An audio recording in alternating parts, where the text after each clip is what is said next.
Hello à tous, moi c'est Emine, bienvenue sur ma chaîne YouTube Instant Littéraire. Aujourd'hui je vais vous faire un update lecture sur 4 livres récemment lus. Donc ma première lecture, il s'agit de Voyage interdit de Tara Jones, donc sorti chez les éditions Hugo Poche. Donc Tara Jones, elle a déjà écrit Le Contrat, le tome 1, 2 et 3 qui était aussi sorti chez les éditions Hugo New Romance. Donc dans cette histoire on suit Stella, donc une jeune fille qui a vécu un traumatisme puisqu'elle a perdu sa meilleure amie lors d'un accident de voiture. Cette nuit-là elle se trouvait elle aussi dans la voiture avec sa meilleure amie et elle a été placée dans le coma pendant plusieurs jours. Donc depuis qu'elle est sortie du coma, Stella est capable de faire des voyages astraux, c'est-à-dire qu'elle se balade hors de son corps quand elle veut, où elle veut, et bien entendu personne ne la voit et personne ne connaît son petit secret. Stella va devoir se rendre dans un nouvel établissement scolaire et au début elle va être plutôt insociable et elle va rester en retrait de tout le monde. Les gens vont vouloir lui parler mais elle va éviter puisqu'en fait elle souffrira encore beaucoup de la mort de sa meilleure amie. Elle va rapidement se rendre compte qu'il manque un élève dans sa classe, il s'agit de Sébastien, donc le mec le plus populaire du lycée qui fait du hockey et qui bien entendu est super mignon. En fait, Sébastien a eu un accident et depuis il est aussi placé dans le coma, sauf que personne ne sait quand est-ce qu'il va se réveiller et si un jour il va se réveiller. Lors d'un voyage astral, Stella va faire la rencontre de Sébastien et les deux personnages vont beaucoup se rapprocher. Donc Stella va beaucoup parler avec Sébastien et elle va réapprendre à vivre et à être heureuse. Quant à Sébastien, lui, il va essayer à tout prix de revenir dans son corps afin de se réveiller, de retrouver sa famille et surtout sa petite sœur qu'il adore tellement. Donc j'ai plutôt bien aimé cette lecture puisque Tara Jones nous propose quelque chose de différent de ce qu'elle a l'habitude de faire. C'est-à-dire que le contraste est quelque chose de plutôt terre à terre et de très réaliste, alors que là elle nous propose un mélange de fantastique et de romance. Et personnellement moi j'adore le mélange de ces deux genres, du coup ça l'a carrément fait avec moi et en plus j'ai vraiment trouvé l'histoire originale et très intéressante. En fait Tara Jones elle ne demande pas de croire ou pas au voyage astro, chacun est libre d'y croire ou non, peu importe. Voilà, en fait le voyage astral pour Stella c'est plus un moyen de s'échapper de la vie réelle, de pouvoir faire son deuil et surtout de rencontrer Sébastien. Grâce au voyage astro elle réapprend à être heureuse et surtout elle tombe amoureuse de Sébastien. Donc bien entendu au bout d'un moment Stella elle va largement préférer pouvoir s'échapper et faire des voyages astro plutôt que de vivre sa réalité. Cette histoire se passe en deux parties, c'est-à-dire que la première partie Stella et Sébastien se rencontrent, ils font des voyages astro ensemble et ils vivent dans leur imaginaire. Alors que dans la seconde partie les choses deviennent un peu plus compliquées puisque Sébastien se réveille du coma et bien entendu il se souvient pas du tout de Stella.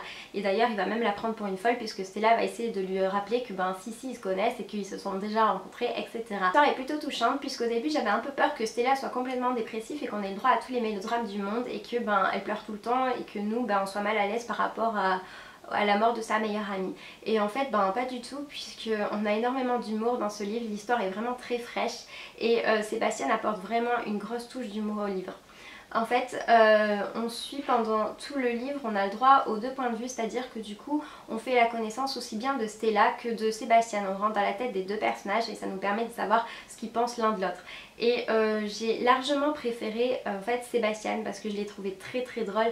J'ai trouvé qu'il était hyper frais, qu'il était hyper marrant et surtout il a pas du tout sa langue dans la poche, du coup il nous fait tout le temps beaucoup rire et surtout il fait rire Stella et ça compte énormément pour elle puisque grâce à ça elle réapprend à être heureuse. Ma deuxième lecture il s'agit de Shades of You de Alexandra Gonzalez, sortie chez les éditions Addictive dans la collection Luve. Donc les éditions Addictive avaient vendu ce livre comme un thriller romance, donc encore un mélange de romance pour aujourd'hui, mais j'avais vraiment hâte de m'y lancer et de voir ce que ça allait donner. Donc le livre fait plus de 750 pages, autant dire c'est un énorme pavé, mais les éditions Addictive ont plutôt l'habitude de sortir des gros livres comme ça, donc du coup c'est pas trop dérangeant, même si j'avoue que j'avais quand même un peu peur de m'ennuyer. Mais en fait ça n'a pas du tout été le cas puisque j'ai passé un bon moment avec ce livre et ce fut une bonne lecture. Donc dans cette histoire on suit Kara, donc une jeune femme d'à peu près de 25 ans qui revient dans sa ville natale après avoir perdu ses parents. Donc la jeune femme va vouloir vendre la maison de ses parents et elle va devoir la rénover, etc. Sauf qu'une fois sur place elle va retrouver Lucas et Reed, donc ses deux meilleurs amis. Donc les deux frères ont un tempérament complètement différent, c'est à dire que Reed c'est le genre de mec bad boy, hyper vulgaire avec tout le monde, un peu violent et avec un passé très lourd. Alors que Lucas lui il se montre hyper serviable avec Kara et il est complètement amoureux d'elle. Forcément les trois personnages vont se rapprocher, ils vont réapprendre à se connaître, etc. Et au début il va y avoir une histoire d'amour entre Kara et Lucas. Sauf que Reed lui il a toujours été amoureux de Kara, du coup il va tout faire pour pouvoir la récupérer et pour pouvoir sortir avec elle, etc. Sauf que Kara le déteste bien entendu puisque Reed il se montre toujours hyper arrogant avec elle et hyper violent et du coup elle va jamais savoir quoi penser de lui. Donc voilà, en fait je vais pas trop vous parler du résumé pour pas vous spoiler le truc parce que voilà c'est quand même un thriller Du coup je veux pas trop vous en dire pour pas vous mettre sur des pistes. L'histoire se met clairement doucement en place, en même temps il y a 750 pages donc il y a de quoi faire. Sauf que on s'ennuie pas du tout parce qu'on apprend à connaître les personnages, il y en a quand même 3 donc il y en a 3 à réussir, enfin on a 3 personnages à essayer de comprendre. Et c'est plutôt dur, même si l'auteur a quand même décidé de nous faire partager tous les points de vue. Donc d'un côté ça nous permet d'apprendre à connaître tous les personnages et d'un autre côté ça nous perd complètement puisque même si on a l'impression de finalement connaître les personnages, on les connaît pas du tout. Et à la fin du livre, enfin à la bonne moitié du livre je dirais, on se rend réellement compte de qui sont ces personnages là et il y en a certains qui sont complètement tarés. Au début j'ai quand même eu du mal à me rendre compte où était le thriller, c'est-à-dire que pendant plus de 100 pages on suit complètement l'histoire d'amour de Kara et de Lucas et en même temps on comprend ce qui se passe avec Reed et on a le droit à un vrai triangle amoureux entre les 3 personnages. Donc il faut bien attendre une bonne au moins 200 pages pour pouvoir enfin se rendre compte où est-ce qu'il est le thriller et quand ça démarre franchement ça devient complètement fou et on se rend vraiment compte que les personnages sont complètement tarés. J'ai plutôt bien aimé l'histoire parce que déjà Addictive a réellement tenu ses promesses dans le sens où il y a du thriller et où il y a de la romance. J'ai même été plusieurs fois mal à l'aise par rapport à ce livre, c'est que le thriller ressort énormément et j'adore le thriller en manière générale, sauf que quand on commence à lire le livre on se rend vraiment pas compte qu'il y a du thriller, du coup j'étais pas du tout préparée au délire du truc, je m'attendais pas du tout à ça comme histoire, voilà. Les personnages sont vraiment tarés, je mettrai vraiment pas le livre entre les mains de tout le monde, c'est-à-dire qu'il y a quand même des passages super compliqués, super durs, dans le sens où Reed est quand même assez violent, où il se passe quand même des choses violentes dans le livre, où il y a quand même des scènes de viol, etc. Du coup, je dirais que c'est quand même pour un public averti, je le mettrai clairement pas dans les mains des ados, etc. Parce que voilà, il faut quand même être préparé. Au niveau des personnages, j'ai bien aimé Kara puisque je trouve qu'elle se montre assez gentille avec les 2 personnages et elle essaye quand même de comprendre Reed même s'il est absolument odieux avec elle. Du coup voilà, je l'ai trouvée assez attachante et mignonne, mais bon c'est pas celle finalement qu'on retient le plus dans l'histoire par rapport à Lucas et Reed qui ont, enfin eux en fait ce sont plutôt les 2 personnages qui mènent complètement l'histoire et qui nous font complètement rentrer dans le mode thriller. Par contre au début de l'histoire on a complètement du mal avec Reed puisque on a quand même affaire à un mec hyper violent, hyper vulgaire et on ne sait pas trop quoi en penser en fait du personnage, on a vraiment l'impression que ça va être lui sûrement le gros taré de l'histoire qui va tuer tout le monde, etc. On se demande toujours ce qui s'est passé entre les 2 personnages, on veut absolument savoir de toute façon ce qui s'est passé entre eux pour qu'ils se détestent autant, pourquoi ils sont si différents, etc.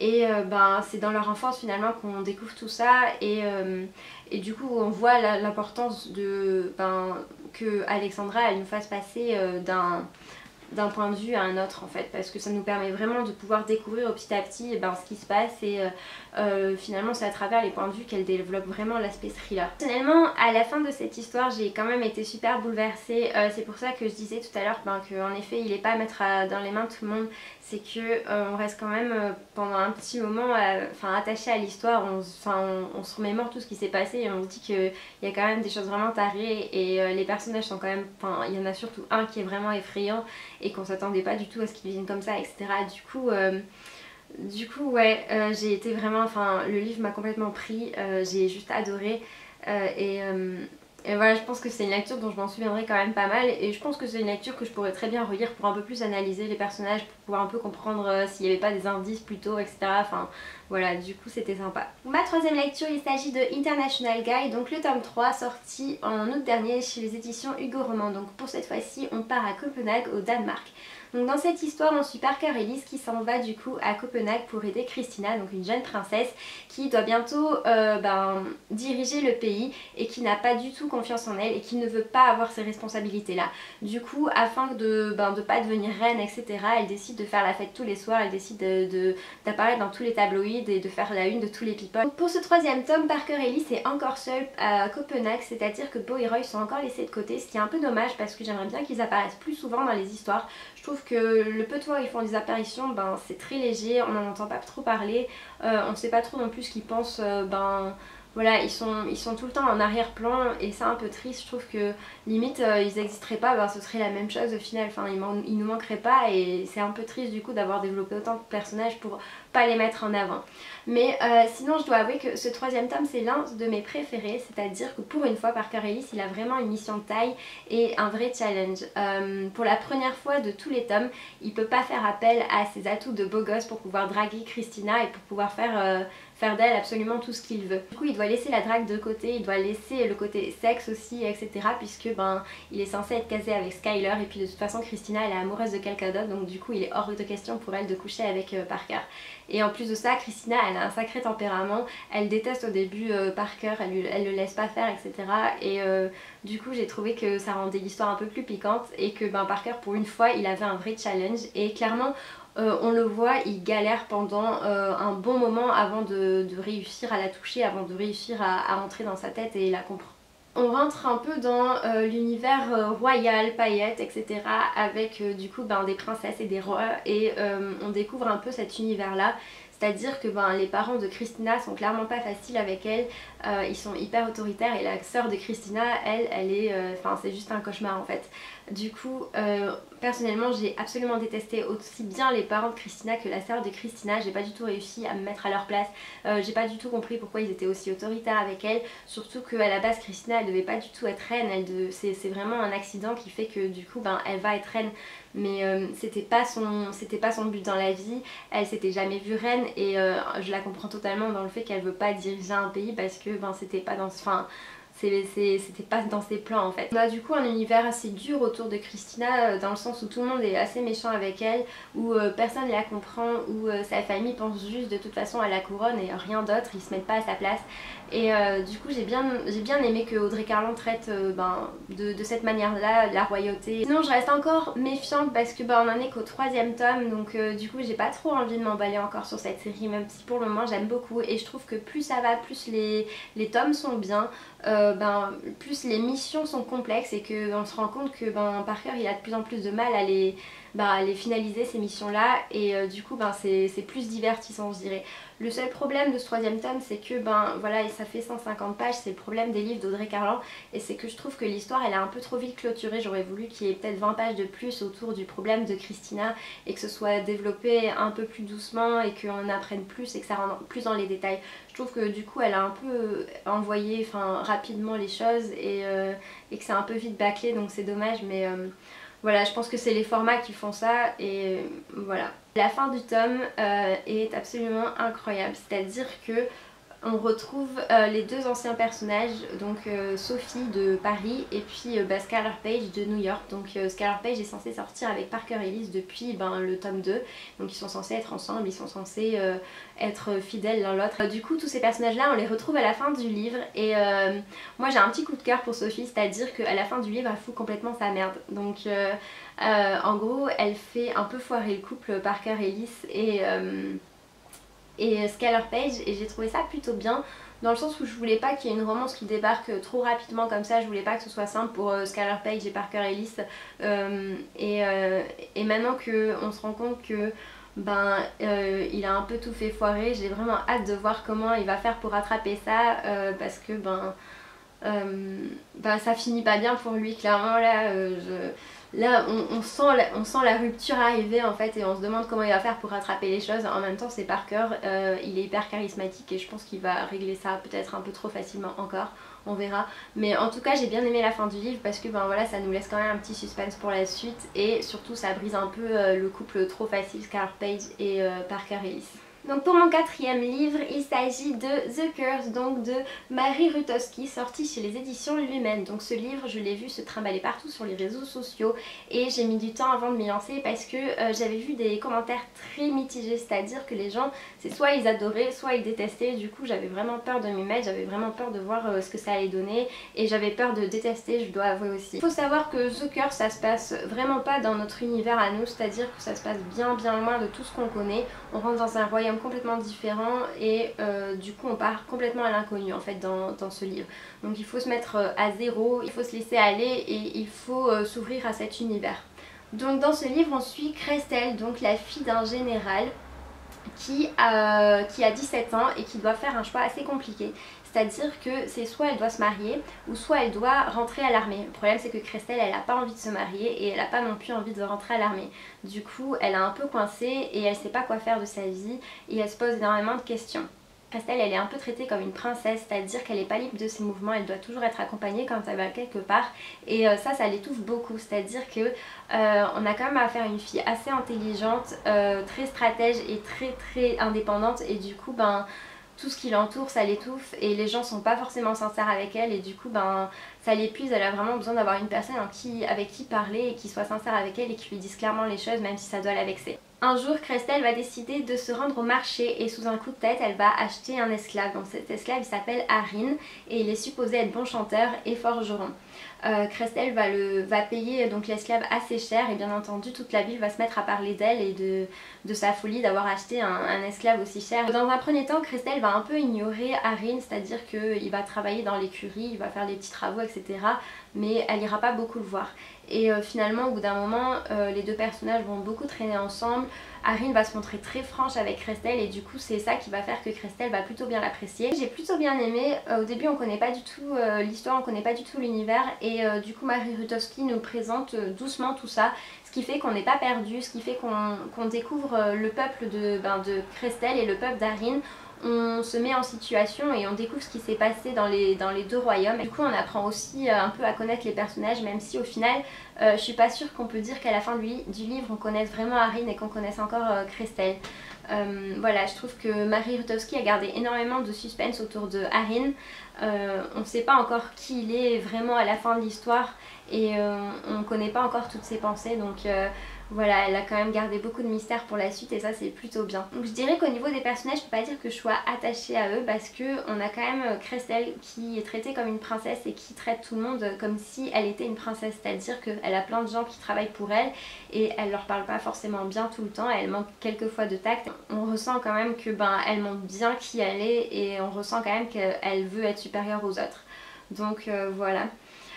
Par contre c'est vrai qu'elle a quand même des aspects touchants dans le sens où elle est super intelligente et elle calcule tout le temps tout et j'ai bien aimé qu'on découvre ça en fait de ce personnage parce que je trouvais que c'était un peu entraînant en fait le fait qu'elle soit comme ça stratège et tout et qu'elle joue à des jeux de paris et que c'est quand même assez original de voir une fille comme ça jouer à des paris et tout sachant que c'est censé être une princesse et qu'elle n'est pas censée forcément jouer à ce genre de jeu.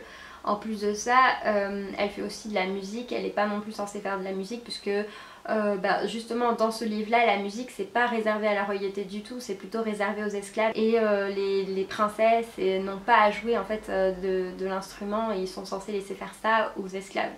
Donc voilà. Et de son côté, Harin, on a quand même affaire encore à un personnage super mystérieux, on en apprend tout le temps un peu plus mais même à la fin du livre on n'est pas sûr en fait de le connaître. Du coup c'est un peu compliqué, on se doute tout le temps dans le livre qu'il joue vraiment double jeu, on se doute qu'il cache quelque chose à Christelle et qu'il n'est pas sincère avec elle et du coup on est tout le temps sur la réserve, on sait pas trop quoi en penser. Donc après je comprends que les avis soient mitigés dans le sens où c'est soit en fait on adore le livre parce qu'on arrive à rentrer dans l'univers, on arrive à se mettre à la place des personnages et on arrive à rentrer dans tout le suspense, soit on déteste parce que justement on n'arrive pas à rentrer dans l'univers parce que c'est vraiment assez lointain de ce qu'on a l'habitude de lire de la vie réelle etc. Et du coup je comprends qu'il y a des gens qui n'arrivent pas en fait à comprendre les personnages, qui n'arrivent pas à être touchés par les personnages et qui n'arrivent justement pas à comprendre Christelle et à comprendre ses choix et à comprendre son comportement envers les autres personnes. En tout cas moi ça l'a fait avec moi, du coup il me tarde vraiment de lire la suite parce que j'ai vraiment hâte de savoir comment l'histoire va continuer. J'ai vraiment envie de voir comment les personnages vont évoluer dans la suite, si Christelle va pardonner à Harin et si Harin va libérer Christelle etc. Enfin j'ai vraiment envie de découvrir la suite donc voilà. Donc je pense que je vous donnerai en chronique la prochaine fois le tome 2 et si vous l'avez lu vous-même dites-moi ce que vous en avez pensé, dites-moi si vous avez apprécié la fin, si la fin est à la hauteur de tout ce que vous en avez pensé dessus parce que je sais qu'il y a énormément de commentaires, du coup je suis curieuse. Voilà, c'est fini pour aujourd'hui, j'espère que cette vidéo vous aura plu, n'hésitez pas à vous abonner et à me laisser des commentaires. À la prochaine!